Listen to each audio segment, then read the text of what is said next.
Mes chers compatriotes, je reviens aujourd'hui pour vous parler d'un événement qui a marqué ma vie, à savoir ma réélection face au non-œil de Saint-Cloud Le Pen. Je tenais déjà à dire que cette élection était gagnée d'avance. Vous m'auriez vu me faire battre par le vieux breton, franchement. Alors, si j'étais tombé face à Jospin, je ne dis pas, mais je pense que j'aurais quand même été réélu, puisque les Français sont cons. Quand il y a un président de droite, il vote une majorité de gauche, et inversement, quand j'étais Premier ministre sous Mitterrand, les Français sont cons, mais quand même pas à ce point-là. Je pense quand même que si j'avais été face à Jospin au deuxième tour, j'aurais quand même été réélu. Mais, comme vous le savez, en 2002, j'étais parti pour un quinquennat, j'ai été le seul président à avoir tout fait, septennat et quinquennat.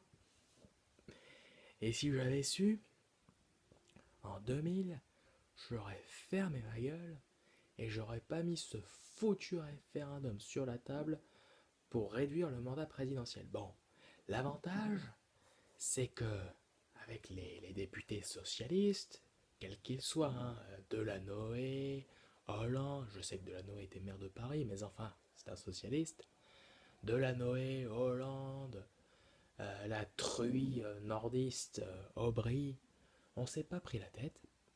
J'avais dit exactement, on va la faire tranquillement, un référendum, comme l'un de mes prédécesseurs, dont je ne citerai pas le nom. Mais si ça avait foiré, je ne serais pas parti pour autant. Parce que voyez-vous, j'aime la fonction de président de la République. J'aime être élu pour 7 ou 5 ans et ne rien faire durant ce mandat, puisque de toute façon, je l'ai appris avec le temps, en France, on est élu pour ne rien faire. Alors j'ai bien aimé cette fonction, mais je m'égare de mon sujet initial, qui était ma réélection. Entre nous, c'était cousu de fil blanc que j'allais être réélu. De toute façon, je n'avais pas le choix. Avec toutes les affaires que j'avais au cul, j'ai été obligé d'être réélu.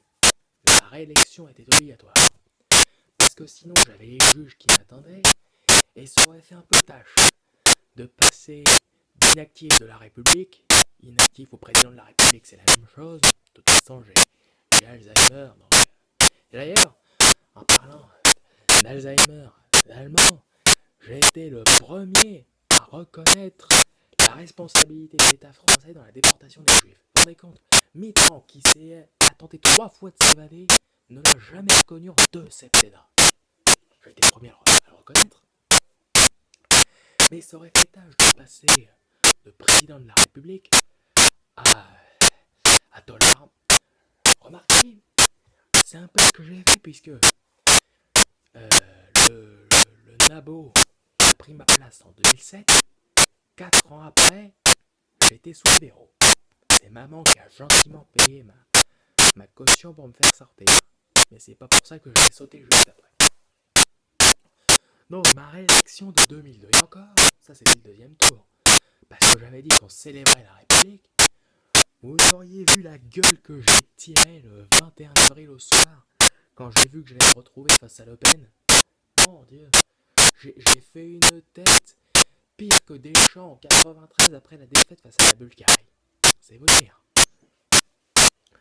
Mais la seule chose qui a changé entre mes 2 mandats, c'est le temps.